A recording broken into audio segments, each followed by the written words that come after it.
Marcos nos comienza a relatar el inicio del ministerio de nuestro Señor Jesús. Dice que después que Juan el Bautista había sido encarcelado, Jesús vino a Galilea predicando el evangelio de Dios, las buenas noticias, y el siguiente versículo nos dice que esto es lo que Jesús predicaba. El tiempo se ha cumplido, el tiempo en el que Dios iba a mandar a su Hijo. El reino de Dios se ha acercado porque Dios mismo había venido al hombre en la persona de Jesucristo. Y aquí está lo que él decía: el tiempo se ha cumplido, el reino de Dios se ha acercado, arrepiéntanse y crean en el evangelio. Hermanos, cuando Jesús comienza su ministerio, él les dice aquí dos cosas: que ellos se arrepintieran y que ellos creyeran en el evangelio. Y el arrepentimiento bíblico, hermanos, es lo que primero quisiera yo definir hoy con ustedes, hermanos. El arrepentimiento bíblico, lo que nosotros llamamos arrepentimiento en el Nuevo Testamento, es el arrepentimiento que viene por un acto de gracia soberana de Dios. Es el acto, hermanos, en el que el Espíritu Santo trae convicción de pecado, en el que el Espíritu Santo le hace ver, nos hizo ver, ¿verdad? Cuando vinimos a Cristo, le hace ver su maldad, su pecaminosidad al pecador, y luego que le trae esa convicción de pecado, le muestra de que Cristo es su Salvador, su única opción, su único camino de salvación, y el pecador viene a Cristo en arrepentimiento para con Dios y en fe en nuestro Señor y Salvador Jesús. Ese es el arrepentimiento bíblico. El arrepentimiento, hermanos, no es, y creo que Judas lo ilustra claramente, un remordimiento por el pecado, sentirme mal por lo que yo hice. Ciertamente Judas se arrepintió de haber vendido a Jesús, ¿verdad, hermanos? Pero después dice la Biblia que salió de ahí y se ahorcó. O sea, él murió, hermanos, en sus pecados. Y ese remordimiento lo sienten todos los seres humanos. Pero, hermanos, el arrepentimiento bíblico que estamos hablando nosotros aquí en la iglesia es no eso, hermanos, de solo en mi conciencia sentirme acusado por la maldad que hice y irse, ¿verdad?, a suicidar, como en el caso de Judas, sino que el verdadero arrepentimiento bíblico es, hermanos, un acto de gracia en el que el Espíritu Santo trae convicción de pecado y nos trae a los pies de Cristo para ser perdonados por Él. Ese es el arrepentimiento bíblico. La palabra arrepentimiento, hermanos, en hebreo significa esto: volverse o ir hacia atrás. Entonces, el arrepentimiento, hermanos, cuando los hebreos escuchaban o leían la palabra arrepentimiento, lo que ellos tenían en mente es una persona que lleva un camino y de que abandona ese camino. O sea, el arrepentimiento, claramente de esa definición, los hebreos lo comprendían, hermanos, como dejar de hacer, dejar de practicar aquellas obras perversas que iban en contra de la ley de Dios. Ellos claramente, cuando escuchaban el arrepentimiento, ellos comprendían esto. En griego, en el Nuevo Testamento, la palabra es metanoia, que significa cambio de mente. Entonces, hermanos, la Biblia, por medio de esta definición de palabras, comenzamos a ver qué significa arrepentimiento. Ok, arrepentimiento significa que yo dejo y abandono aquellas malas obras por seguir un nuevo camino que Dios me da en su palabra. Pero también, hermanos, el arrepentimiento es un cambio de mente. Por eso dicen en Romanos 12, versículos 1 y 2, Pablo le dice a los romanos: no se conformen, o sea, no se moldeen a este mundo actual en el que vivimos, a esta cultura en la que vivimos, sino sea transformado su entendimiento por medio de la palabra de Dios, ¿verdad? Para que comprueben la voluntad de Dios, buena, agradable y perfecta. El verdadero arrepentimiento, hermanos, es un cambio de mente y por ende cambio de corazón, ¿verdad, hermanos? Por ejemplo, Primera de Juan 1:9 dice que si confesamos nuestros pecados, ese versículo tan famoso que tanto lo citamos, Dios es fiel y justo para perdonarnos de nuestros pecados y limpiarnos de toda maldad. Dios es justo cuando Él perdona porque Cristo pagó. Dios nos limpia de toda maldad. Pero esa palabra confesamos en el idioma original griego significa, hermanos, yo me pongo de acuerdo con Dios. Por tanto, el arrepentimiento, hermanos, es una persona, por ejemplo, que piense que en la cultura nueva y moderna que el matrimonio, por ejemplo, perdón, que se puede unir a una persona sin casarse, sin ningún compromiso y vivir con ella. Pero cuando es renovado para arrepentimiento, su mente cambia y ve la importancia del matrimonio.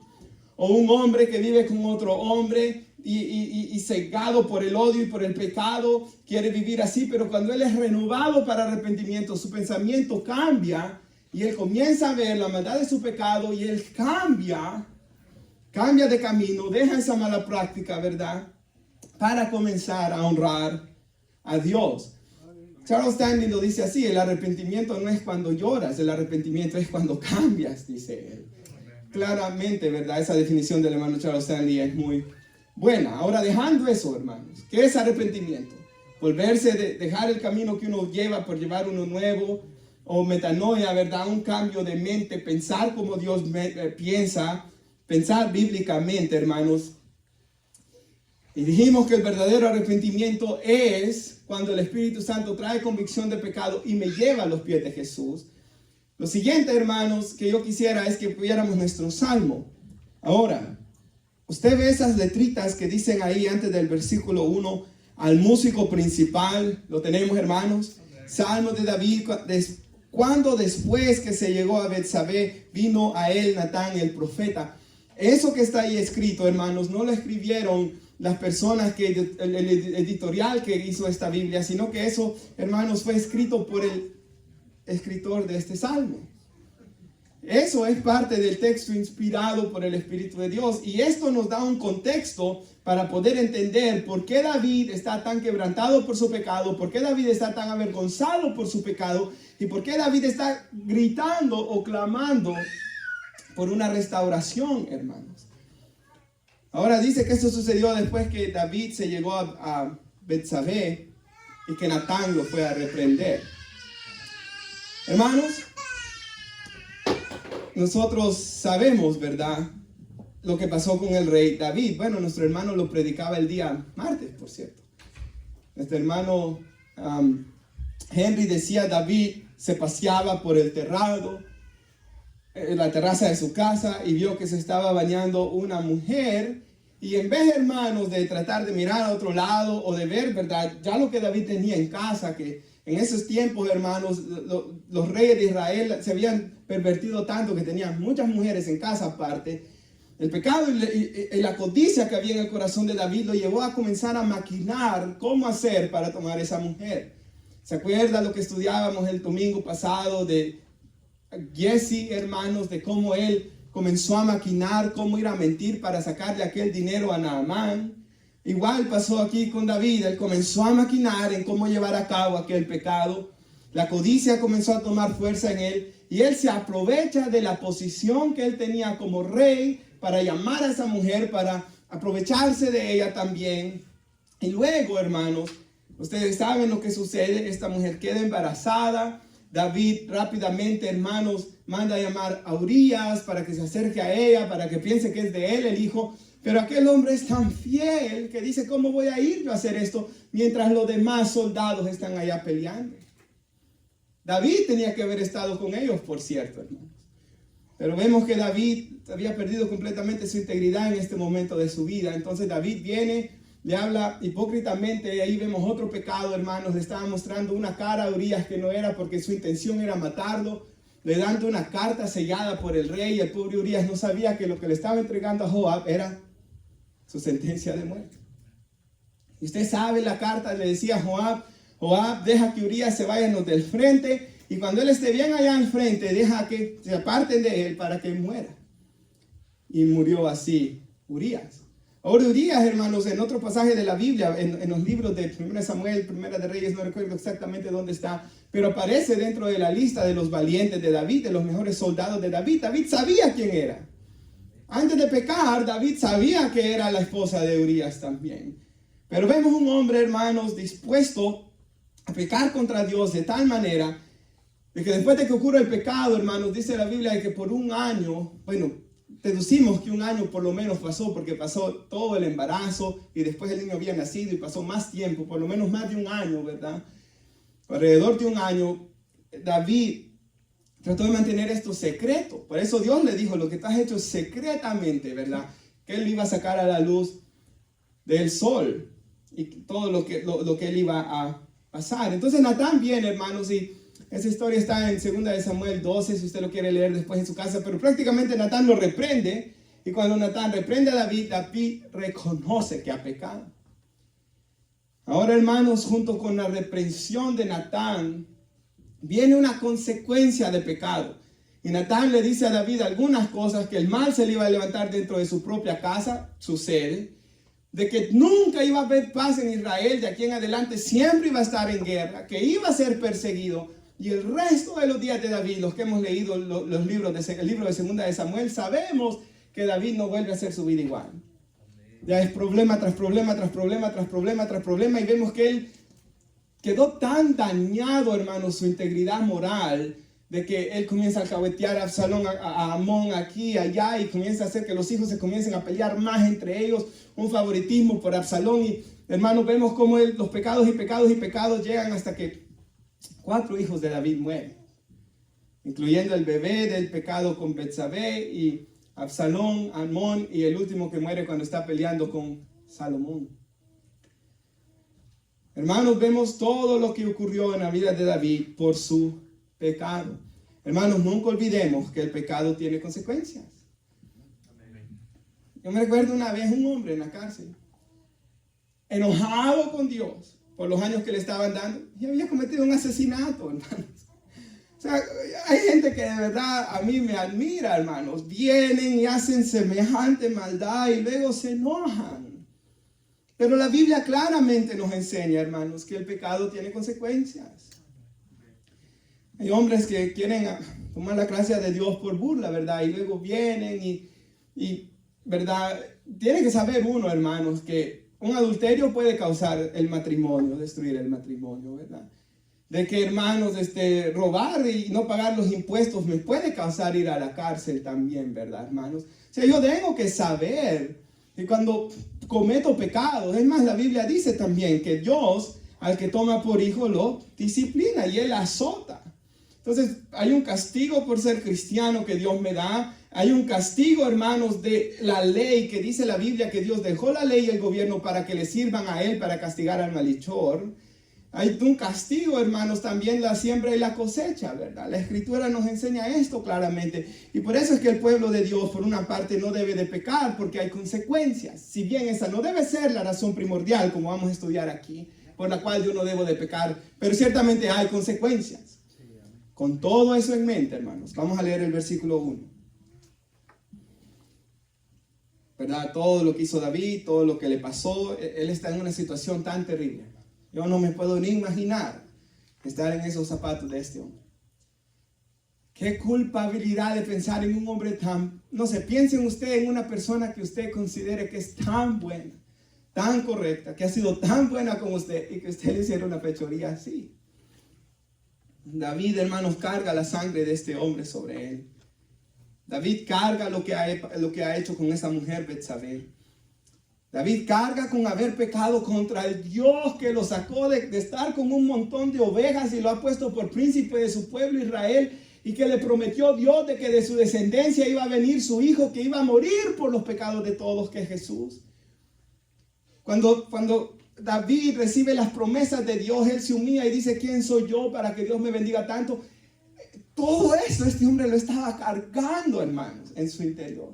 Dios ha sido tan bueno, Dios me ha bendecido tanto. Dios me protegió de Saúl todos esos años en el desierto. Y ahora vengo yo y le hago tal maldad a Dios. Y dice él aquí: ten piedad de mí, oh Dios, conforme a tu misericordia, conforme a la multitud de tus piedades, borra mis rebeliones. La palabra borra, el del hebreo meshek, significa elimina, haz desaparecer. Hermanos, David quería de que esto desapareciera de su vida, ¿verdad, hermanos? Y por eso es que él apela a la misericordia de Dios. Y nosotros en el nuevo pacto, hermanos, tenemos la bendición de que nuestros pecados son borrados todos por la sangre de Cristo, como lo enseñan las Escrituras. Y hermanos, David estaba en esa situación, ¿verdad? sabiendo que le iban a venir todas esas consecuencias, y lo que él quiere es restaurar su comunión con Dios, porque él sabía que si él no estaba con Dios, él no iba a poder soportar todas las consecuencias que venían de su pecado. Y eso es lo que David logra aquí. Logra volverse a tener esa comunión con Dios para refugiarse en él cuando iban a venir todas las consecuencias de sus malas acciones. No olviden eso, ¿verdad? Lo que yo les decía a los jóvenes el día viernes. Una jovencita o un jovencito que decida irse tras las cosas del mundo, después, yo como les digo, así como Dios tiene un plan para sus vidas, Satanás también tiene un plan para sus vidas. Y Dios le dijo al pueblo de Israel por medio de Moisés: yo pongo delante de ustedes la bendición o la maldición, escojan, les dijo. Dice el versículo 2, David: lávame más y más de mi maldad y límpiame de mi pecado. La palabra que se usa ahí para lávame, hermanos, es una palabra hebrea que habla de limpieza de vestiduras. David había, de una manera de ilustración, él hablando con Dios, está diciendo: yo he ensuciado mis vestiduras, las tenía salpicadas de sangre, hermanos, de la sangre de Urías, de todo el pecado que él había cometido. Y él clama, y usted puede, hermanos, recuerde que esta es una alabanza, por cierto. Es como esa alabanza que nosotros cantamos: lávame en tu sangre, Salvador, límpiame de toda mi maldad. Ese himno tan antiguo y bueno y santo, hermanos, que nosotros tenemos.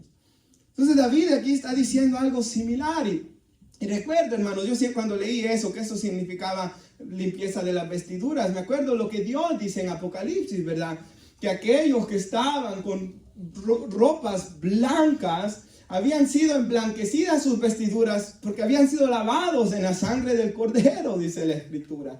Nuevamente, hermanos, el Evangelio tiene todas estas bendiciones.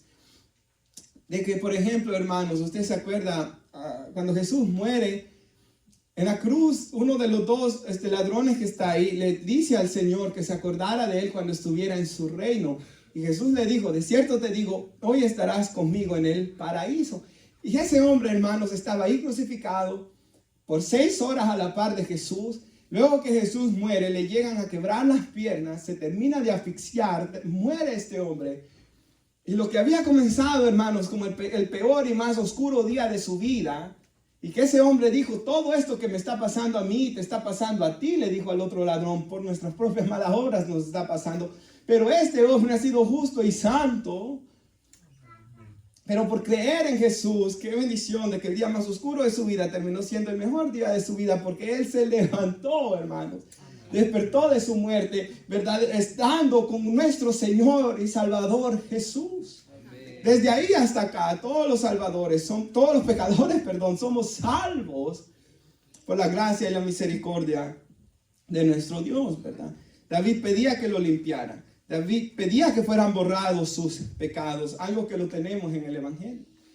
Piensen eso, hermanos, donde dice el libro de Judas, que lo leíamos hace unos días atrás, Judas 1:24, y aquel dice que es poderoso para guardarnos sin caída y presentarnos sin mancha delante de su gloria con gran alegría, dice.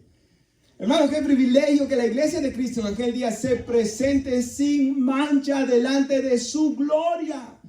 Aquel que es poderoso para presentar la iglesia así. Ese es Cristo Jesús, ¿verdad? Con gran alegría se presentará su iglesia en aquel día así. Versículo 3. David sigue orando: porque yo reconozco mis rebeliones y mi pecado está siempre delante de mí. Hermanos, esto era algo de que él todo el tiempo estaba delante de él, todos los días. Entonces imagínense lo que es levantarse, hermanos, y saber: ok, maté a este hombre, he hecho semejante maldad.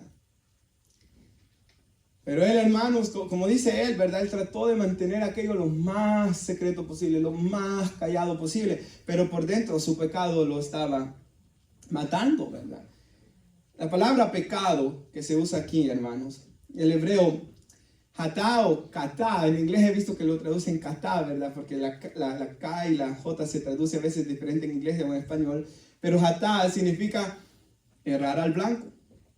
Era cuando los arqueros, ¿verdad, hermanos? No sé si ustedes recuerdan cuando agarraban flechas y digamos que yo le quiero pegar allá, hermanos, al reloj, ¿verdad? Y disparo y fallo. Eso significaba pecado en hebreo. Significaba también cuando a alguien le decían, ¿verdad? Sigue esta ruta para llegar a tu destino. Y la persona se desviaba del camino que debía de llevar y tomaba un camino equivocado. Por así decirlo, hermanos, David se había desviado del mandamiento de amar al Señor su Dios con todo su corazón, alma y fuerza y a su prójimo como a sí mismo. Y David se había desviado de ese mandamiento y cegado por sus propios deseos malvados, hizo con aquel hombre lo que no le hubieran gustado que hicieran con él. Es más, Natán le dice, cuando el profeta Natán lo llega a reprender, conozco un hombre que tenía una cabrita, dice, se recuerda exactamente bien el animal que él usa. Pero había otro hombre que tenía muchas ovejas. Y el que tenía muchas ovejas, le vino un invitado a su casa y fue a matar la cabrita de aquel hombre y la cocinaron y la comieron. Y David se enoja, dice la Biblia. El que hizo es digno de muerte y debe de pagar con 4 tantos. Esos 4 hijos que murieron de David, por cierto, como dijo David Wilkerson en una predicación. David profetizó lo que él iba a pagar. Y Natán le dijo, aquel hombre eres tú, le dice. Ahí él cae para atrás, ¿verdad? El pecado, hermanos, nos puede llegar a cegar, como lo que dijo Jesús, ¿verdad? Cuando alguien está en pecado, hermanos, puede ver la paja en ojos ajenos, pero no puede ver la viga en el suyo. En David estaba sucediendo esto ya, hermanos. Por eso la Biblia nos dice que es tan bueno tomar la cena del Señor y examinarnos cuando tomamos la Santa Cena. Cada vez que se escucha la palabra, ¿verdad? Examinarnos. Versículo 4. Contra ti solo he pecado y he hecho lo malo delante de tus ojos, para que tú seas reconocido, y esto es clave, justo en tu palabra y tenido por puro en tu juicio. David sabía que los mandamientos de Dios son justos. Él sabía que Dios es justo y que Dios, hermanos, al decir que las acciones que David habían hecho eran pecado, Dios era justo en juzgarlo a él. Hermanos, la Biblia nos enseña que nuestro Dios, ¿verdad? Lo que nosotros llamamos los atributos de Dios. Lo que dijo Pedro, ¿verdad? Que somos llamados a anunciar las virtudes. De ahí es donde viene esa palabra que usamos, atributos o perfecciones de Dios. Las perfecciones de Dios significa que Dios es todos sus atributos perfectamente todo el tiempo. O sea, Dios no es a veces amor y otras veces es ira y otras veces es justicia y otras veces es misericordia. No, Dios es siempre justicia, siempre misericordia, siempre amor. Él es todo lo que Él es perfectamente todo el tiempo. Lo que usted y yo no somos. No siempre somos amor. A veces no actuamos en amor por la pecaminosidad que tenemos. Pero Él es siempre todo perfectamente todo el tiempo, porque ese es el carácter perfecto de Dios. Y eso es lo que llevó a Jesús a morir en una cruz, ¿verdad, hermanos? Dios, en su perfecta justicia, alguien tenía que pagar por los pecados de su creación. Y por eso es que el Creador mismo, nuestro Señor y Salvador Jesús, murió en la cruz, ¿verdad, hermanos? Para de esa manera tomar nuestro lugar y de esa manera, hermanos, nosotros poder ser perdonados delante de Él, de nuestros pecados, ¿verdad, hermanos? Dios es justo en su palabra, hermanos. Versículo 5 dice: He aquí en maldad he sido formado y en pecado me concibió mi madre. He escuchado a algún hombre, hermanos, verdaderamente que no sé de dónde se lo sacaban, que David nació de fornicación y que por eso el papá lo mandó a llamar de último cuando ungieron de rey. Y hermanos, ¿de dónde se sacan tanta mentira algunas personas, verdad? Pero claramente lo que David está aquí reconociendo es que él ha pecado de su naturaleza pecaminosa que está en rebelión contra Dios. Lo que David está reconociendo aquí es lo que dice Romanos 3:23, por cuanto todos pecaron, todos están destituidos de la gloria de Dios. David, hermanos, sabe de que él, en lugar de obedecer la palabra de Dios y el Espíritu de Dios, que sobre tan pocas personas era derramado, y David era uno de los privilegiados en el antiguo tiempo de tener el Espíritu de Dios, él decidió ir tras su naturaleza pecaminosa. Algo muy importante, hermanos. Él no usa esto como una excusa. Mi naturaleza pecaminosa. Él no comienza a excusarse con que el perverso de Satanás me vino a dar una zarandeada como la que le dio a Pedro y por eso pequé. Él no comienza a... ¿Y qué estaba pensando Betsabé bañándose así, verdad? Siendo tan imprudente. Hermanos, cuando el hombre comienza a estarse justificando por sus acciones y a tratar de razonar todo lo que él hace para justificarse, eso es algo aborrecible delante de Dios. Porque he aquí, dice el versículo 6, tú amas la verdad en lo íntimo y en lo secreto me has hecho comprender sabiduría. El Señor aborreció de los fariseos y odió el pecado de la hipocresía que había en ellos, ¿verdad, hermanos?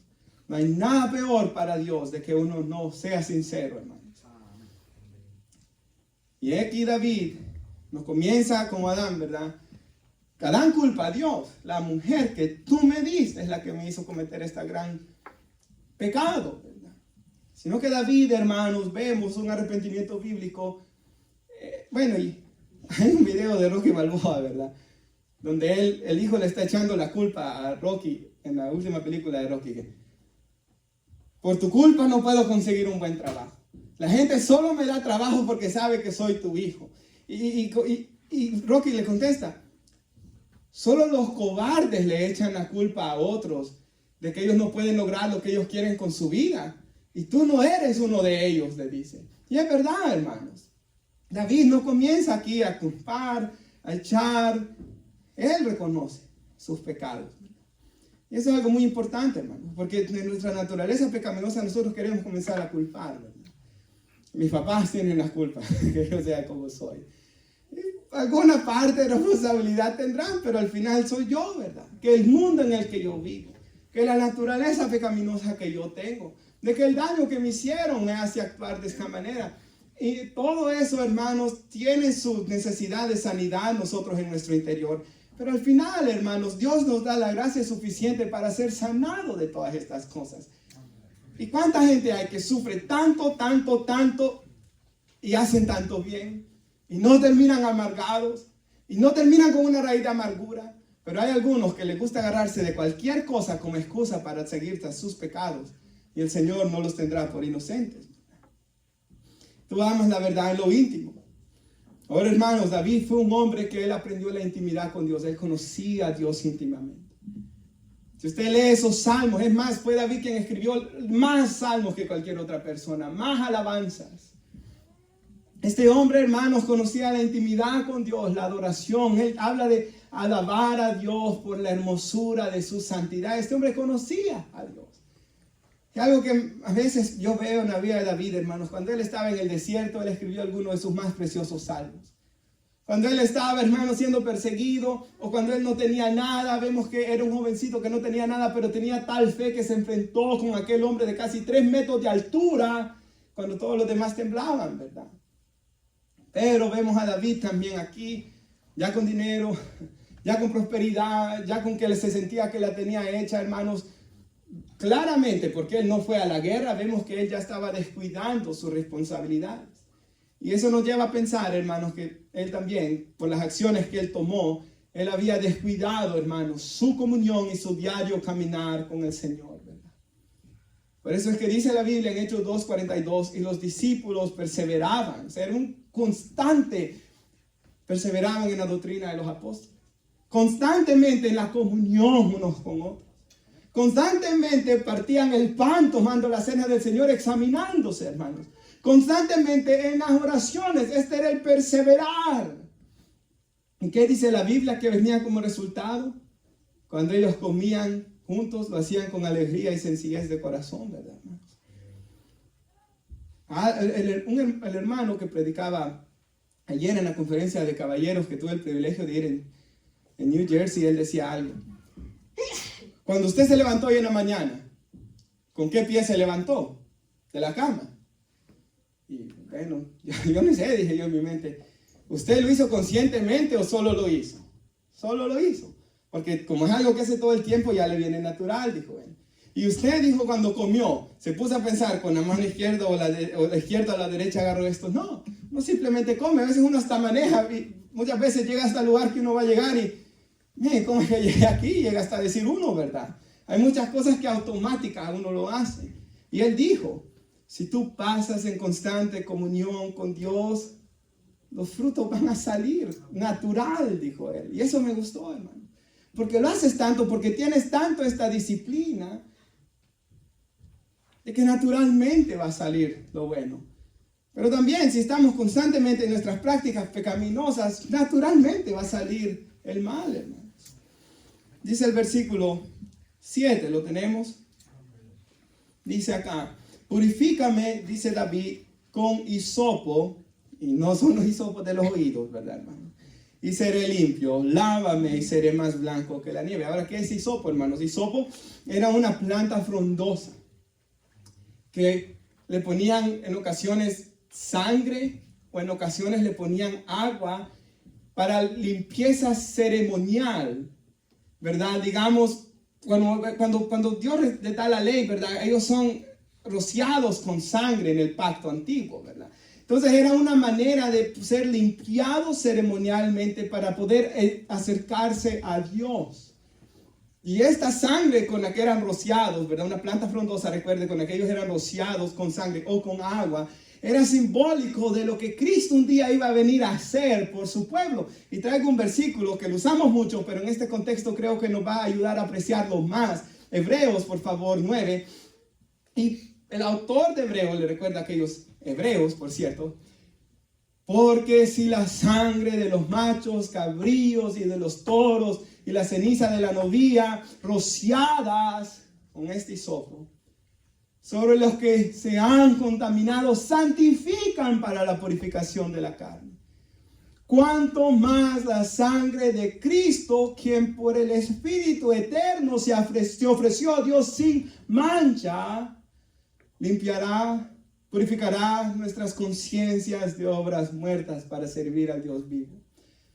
Hermanos, David lo que está pidiendo aquí es, Señor, límpiame ceremonialmente en aquel antiguo pacto para poder volver a ir al templo que había en Jerusalén, para poder volver a adorar, para poder volver a estar en comunión contigo. Y esta purificación con hisopo era solo una sombra, hermanos, de la limpieza que iba a traer la sangre de Cristo.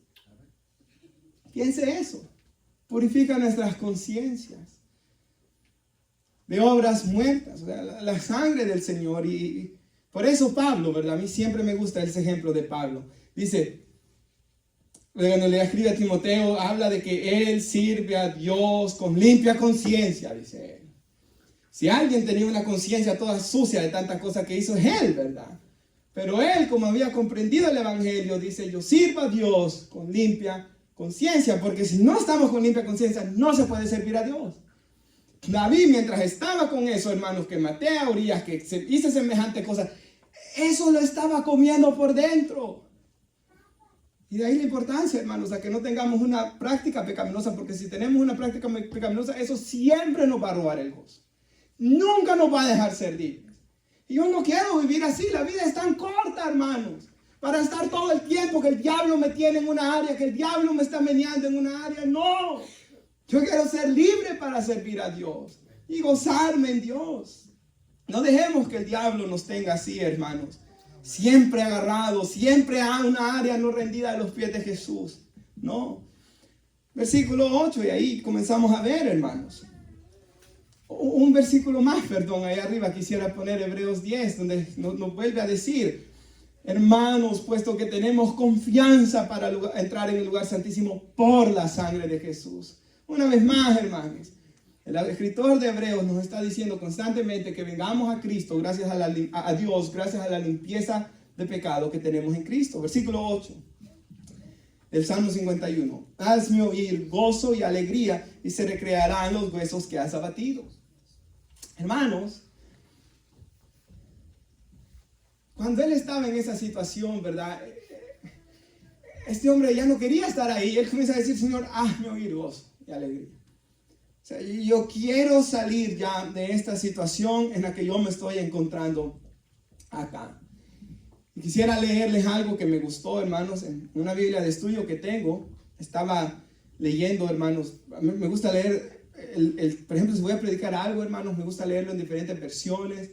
Y conforme Dios me va guiando, hermanos, a veces examinar alguna palabra, por ejemplo, hisopo, me puse a ver qué era o examinar en el griego, porque enriquece la predicación, ¿verdad? Pero acá, hermanos, encontré un comentario de un pastor que vivió a los finales de los 1600 y murió en los 1700, antes de los mediados. Se llama John Welch. Y él dice esto, hermanos, y me gustó tanto, porque yo se los he dicho, ¿verdad? Pero qué bueno que haya una confirmación hoy. Dice él esto: hay un dolor por el pecado que es de origen divino, que conduce a la vida. Ese dolor es una obra del Espíritu de Dios.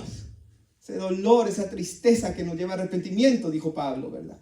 Ese dolor es una obra del Espíritu de Dios que produce una tristeza y lamento por el pecado cometido, y esta es la clave, por el hecho de haber ofendido a un Dios que es para nosotros tan bueno, tierno y dulce como Padre. Una vez más, hermanos, el dolor que el Espíritu Santo produce en nosotros es una tristeza y lamento por el pecado cometido, pero es por el hecho de que hemos ofendido a un Dios que es para con nosotros tan bueno, tierno, dulce como Padre. Hermanos, cuando alguien ha pecado y está ahí, ¿verdad? Por ejemplo, si usted ha todo torcido ha sido con el gobierno de los Estados Unidos y usted está ahí luego temblando, las consecuencias que me vienen encima, ¿verdad? Usted no conoce a Dios y sigue en la idolatría de ser un amador de sí mismo, porque solo está preocupado por sus pellejos, no por la ofensa a un Dios que ha sido tan bueno, tierno y misericordioso con nosotros. Hermanos, el verdadero arrepentimiento no es ¿qué es lo que he hecho? ¿Qué van a pensar los demás de mí? Sino que el verdadero arrepentimiento es contra ti solo he pecado, como está diciendo aquí David. El verdadero arrepentimiento es de que yo le he fallado a Dios. Aquí David, recordemos lo que yo estaba diciendo al principio. El Dios que lo sacó de solo cuidar ovejas. El Dios que le dio fuerzas para enfrentarse a Goliat. El Dios que estuvo con él en los momentos malos. El Dios que lo estaba bendiciendo en los momentos buenos. Y luego David le pegó tan mal. Nosotros podríamos decir, cada quien, ¿verdad? El Dios que ha hecho lo que Dios ha hecho en sus vidas. El perdón de los pecados, haber dado a su Hijo, haberlo tratado a usted con misericordia, haberlo cuidado en el camino, haberlo traído a los pies de Cristo. El Dios que le ha dado su esposa y sus hijos, el Dios que le ha dado trabajo, el Dios que le ha dado, que hace salir su sol sobre buenos y malos y llover sobre justos e injustos. Y si su pesar es que ha pecado contra Él, hermanos, usted está en un buen estado espiritual. Si su pesar cuando peca y falla es que está pecando contra Él, usted ha entendido algo en este tiempo que ha estado en la iglesia. Pero si no le pesa pecar contra Dios, ha estado perdiendo su tiempo aquí sentado en la iglesia, hermanos. Porque el punto de venir a la iglesia y de escuchar la palabra es llegar a amar a Dios. No de que usted se ponga a aprender solo, por así decirlo, académicamente, justificación significa esto. No. Justificación significa el acto por el cual Dios me declara justo, sí, pero para llevarme a alabar a Dios y apreciarlo a Él, ¿verdad, hermanos? Dice aquí el versículo 9 y el 10, por favor, ya vamos casi ya para el final. Esconde tu rostro de mis pecados y borra mis rebeliones, la vergüenza que el pecado debe producir en nosotros, ¿verdad? Crea en mí, oh Dios, un corazón limpio, dice, y renueva un espíritu recto dentro de mí. David comprende, hermanos, de que la única manera como él puede cambiar, como puede quitarse esta suciedad de su corazón, es por un acto de Dios. Él comprende que él no puede. Él viene a Dios y cuando ha declarado todo su arrepentimiento aquí, comienza él a hacer su oración y le dice: Dios, lávame. Esto es algo muy importante, hermanos, porque nosotros comprendemos de que la victoria sobre el pecado no se obtiene en nuestras fuerzas, sino en el Señor. Y de ahí lo que dice el hermano Paul Washer, me gusta lo que él dice, ¿verdad? En esta parte, que él dice esto, que dice que bastante gente venía y igual lo escuchaba en las predicas que decían: somos débiles, somos tan débiles. Y una vez le preguntó a alguien, dice él: ok, usted dice que es débil, sí, lee la Biblia todos todos los días? ¿Tiene un tiempo diario para leer la Biblia? No. ¿Busca constantemente a Dios en oración? No. ¿Le gusta congregarse? No. Entonces no eres débil. Te crees fuerte. Porque si te creyeras débil, le dijo el hermano, hicieras todas las cosas, los medios de gracia que Dios nos da para acercarnos a Él. Dice el 11, no me eches de delante de ti, no me quites tu Santo Espíritu. Versículo 12, vuélveme el gozo de tu salvación y espíritu noble me sustente. Esto es clave, hermanos. Para comprenderlo mejor, cuando yo escucho esto, siempre me acuerdo de, si lo puede poner nuestra hermana, 1 Samuel 16. ¿Qué ha sucedido aquí? Dios manda al profeta Samuel, porque de la casa de Isaí va a venir el rey, ¿verdad? El próximo rey. Porque Saúl, el rebelde, ¿verdad? Entonces, hermanos, 7 hijos de Isaí pasan, ninguno es escogido, luego aparece David. Dios le dijo a Samuel, cuando pensaba que el más grande y el más guapo de ellos era, yo no miro esas cosas, yo no miro lo de afuera, el hombre mira eso, mas yo miro el corazón. Y luego aparece David, que también era guapo, por cierto, ¿verdad? No era el punto ese, sino que el punto era su corazón, ¿verdad? Entra David, hermanos, y nomás él entra, Dios le dice, este es. Y Samuel, hermanos, imagínense, ahí están todos sus hermanos. La ciudad sabe que el profeta está ahí. Y viene y él toma el cuerno de aceite, lo derrama sobre David, lo ungió en medio de sus hermanos. Y si usted lee la Biblia, por ejemplo, varios de sus hermanos eran algo pésimos con David. Pero él es ungido ahí. Y el aceite derramado era simbólico de la unción del Espíritu Santo. Y dice, el Espíritu del Señor vino poderosamente sobre David desde aquel día en adelante. Hermanos, ahí está este joven. Ese fue el día que Dios cambió su vida. Lo podríamos decir semejante al día de nuestra salvación, ¿verdad, hermanos? Y este joven desde ese momento tiene el Espíritu de Dios manifestándose en su vida, hermanos, llenándolo de gozo en alabanza, estando con él en todo tiempo, hasta el punto que él llega a decir, hasta si un ejército acampa contra mí, no temerá mi corazón, y tener tal fe y tan confianza, y tantos años de haber disfrutado la comunión con Dios. Pero el descuido espiritual, el descuido de sus responsabilidades, lo han llevado a cometer tal pecado y a pasar más de un año sin esto, sin Dios, sin la presencia de Dios. Un hombre que la conocía, él conocía la unción, hermanos, de Dios. Y él por eso dice en el 11, vamos a leer, no me eches delante de ti. Usted puede ver la aflicción de David. Por favor, no quites de mí tu Santo Espíritu. Vuélveme el gozo de tu salvación. Y un espíritu noble me sustente. Versículo 13.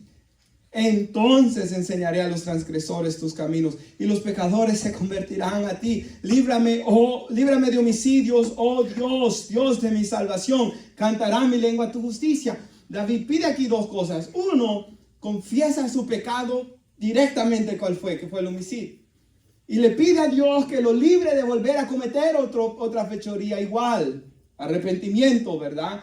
No volver a hacer la cosa que se hizo, un cambio de mente. Pero él reconoce aquí que va a ser hasta que Dios lo limpie, que él va a poderle enseñar a los demás que dejen ese camino de transgresión. Hermanos, Dios no iba a poder usar a David hasta que David estuviera plenamente caminando correctamente con él. Entonces cantará mi lengua tu justicia. De ahí la importancia, hermanos, de estar a cuentas con Dios. Porque cuando no estamos a cuentas con Dios, esto es algo que estorba nuestro servicio delante de Él. Y como yo les digo, hermanos, la vida es demasiado corta para estar perdiendo años, hermanos, de no poder estar en libertad plena con Dios, ¿verdad? De no poder gozar completamente de Dios. Versículo 15, hermanos, lo tiene ahí. Vamos a leer hasta el 17. Señor, abre mis labios y publicará mi boca tu alabanza, porque no quieres sacrificio que yo lo daría, no quieres holocausto. Se acuerda que antes que Jesús viniera, ellos ofrecían sacrificios.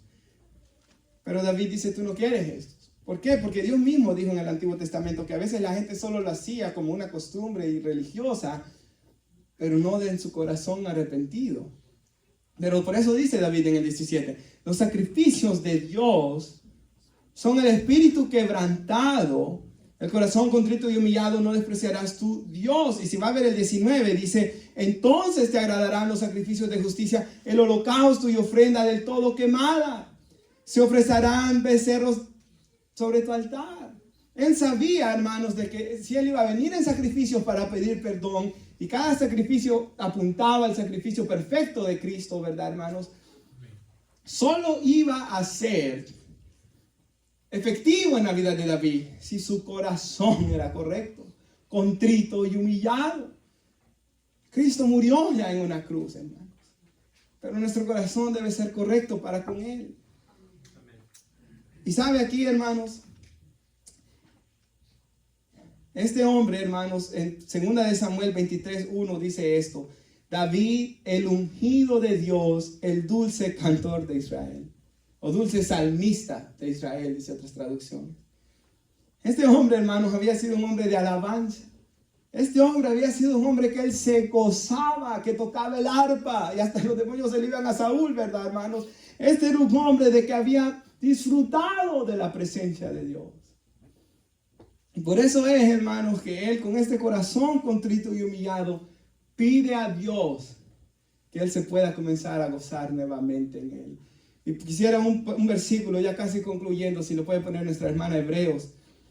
Y este versículo, hermanos, tan conocido dentro de nosotros, pero nunca lo olvidemos cuando el Señor Jesús está hablando a su pueblo y dice, anunciaré tu nombre.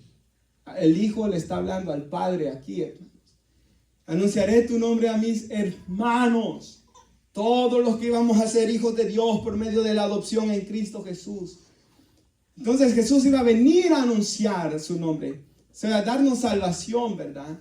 Pero en medio de la congregación de los hermanos, cuando se reunieran los hermanos, cuando estuviéramos juntos, te cantaré himnos. Yo estaba pensando en eso antes de pasar hoy a predicar, cuando estábamos cantando.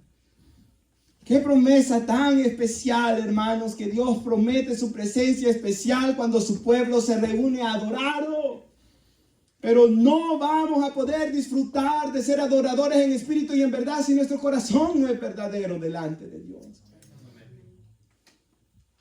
Hermanos, yo estuve en muchos servicios, ¿verdad? Donde no me gozaba para nada. Es porque no estaba en Cristo, hermanos. Cuando estamos en Cristo, hermanos, y arrepentidos, es entonces cuando va a fluir el gozo. Y sabe, hermanos, un corazón agradecido, un corazón perdonado, un corazón que contempla las grandezas de Dios, es un corazón en el cual va a haber alabanza, hermanos. Y por eso David es un hombre que escribió tantos salmos, y en este momento arrepentido, él escribe esta alabanza a Dios, pidiendo perdón. Último 18. Dice, haz bien con tu benevolencia a Sión, edifica los muros de Jerusalén. Una vez que este hombre ha sido perdonado, una vez que este hombre ha sido restaurado, él comienza a pedir nuevamente la bendición de Dios para Israel. Aquel pueblo que Dios lo había puesto a cuidar y pastorear. Hermanos, si nosotros queremos la bendición de Dios, ¿verdad? Para nuestras vidas, para nuestras casas, para todo lo que nosotros somos, hermanos, y tenemos, primeramente debemos estar buscando el reino de Dios y su justicia. Todo lo demás va a venir añadido. Y ya muerto David, el Espíritu Santo testifica esto de él. En el Salmo 78:70 dice esto, que Dios eligió a David, su siervo, lo tomó de las majadas de las ovejas, de detrás de las paridas lo trajo.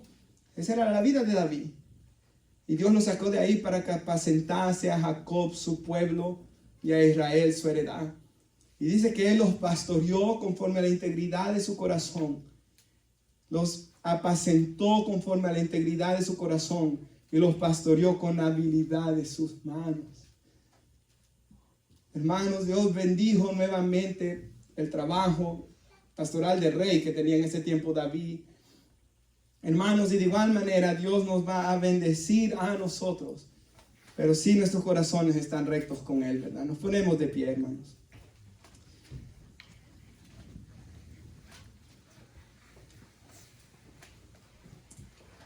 Recuerden, hermanos, en el arrepentimiento bíblico, no es solo estar remordimiento por los pecados, sino dejarlos por medio de la convicción del pecado del Espíritu y venir hacia Jesús para que Él cambie mi mente. Este cántico de arrepentimiento es maravilloso, hermanos, porque vemos que David no encontró ninguna paz y felicidad en su pecado. Y vemos cómo él comienza a pedir restauración y cómo Dios se la da. Y cuando Dios lo restaura, puede enseñarle a los demás que se arrepientan. Cuando Dios lo restaura, puede cantar. Cuando Dios lo restaura, puede ofrecer sacrificios de adoración a Dios. Porque su corazón, el corazón contrito y humillado, Dios no lo desprecia. No despreció a aquel ladrón a la par de la cruz, que no había hecho nada para salvarse. Como dijo un predicador antiguo, lo único que traes a la hora de ser perdonado, a la hora de tu salvación, lo único que tú traes es tu pecado. De ahí todo lo demás Dios lo da, su espíritu, su perdón, su Hijo, para perdonarnos y cambiar nuestras vidas, hermanos. Por tanto, bendice alma mía Jehová, dijo David. Bendiga todo mi ser su santo nombre. Bendice alma mía Jehová y no olvides ninguno de sus beneficios. Y ese hombre recibió tanto de Dios, hermanos, porque fue Dios quien perdonó todas sus iniquidades, todas esas cosas tan horribles que hemos hablado. Fue Dios quien sanó todas sus dolencias, todas esas veces. ¿Se acuerdan? El domingo pasado decíamos que estaba quedando ciego. Aquí que los huesos estaban todos enfermos, hermanos. Las fiebres que le dieron, que dice el salmo que leíamos el domingo pasado. Fue Dios quien sanó todas sus dolencias. Fue Dios quien rescató del hoyo su vida. Fue Dios que lo coronó de favores y misericordias. Fue Dios quien sació de bien su boca de modo que él se rejuveneciera como el águila, dándole nueva fuerza para seguir adelante. Porque misericordioso y clemente es Jehová, hermanos. Él es lento para la ira y grande en misericordia. Y Él no ha hecho con nosotros conforme a nuestras iniquidades. Y Él no nos ha pagado conforme a nuestros pecados. Porque como la altura de los cielos sobre la tierra engrandeció sobre nosotros su misericordia, cuán lejos está el oriente del occidente, ha alejado de nosotros nuestras rebeliones. Y como el Padre se compadece de los hijos, se compadece Jehová de los que le temen, porque Él conoce nuestra condición. Él sabe que somos polvo. Oramos. Padre, le damos gracias, Señor, por su palabra. Gracias, Señor, por su misericordia. Gracias, Señor, por el perdón de pecados que tenemos en usted, Señor. Padre amado, nosotros muchas veces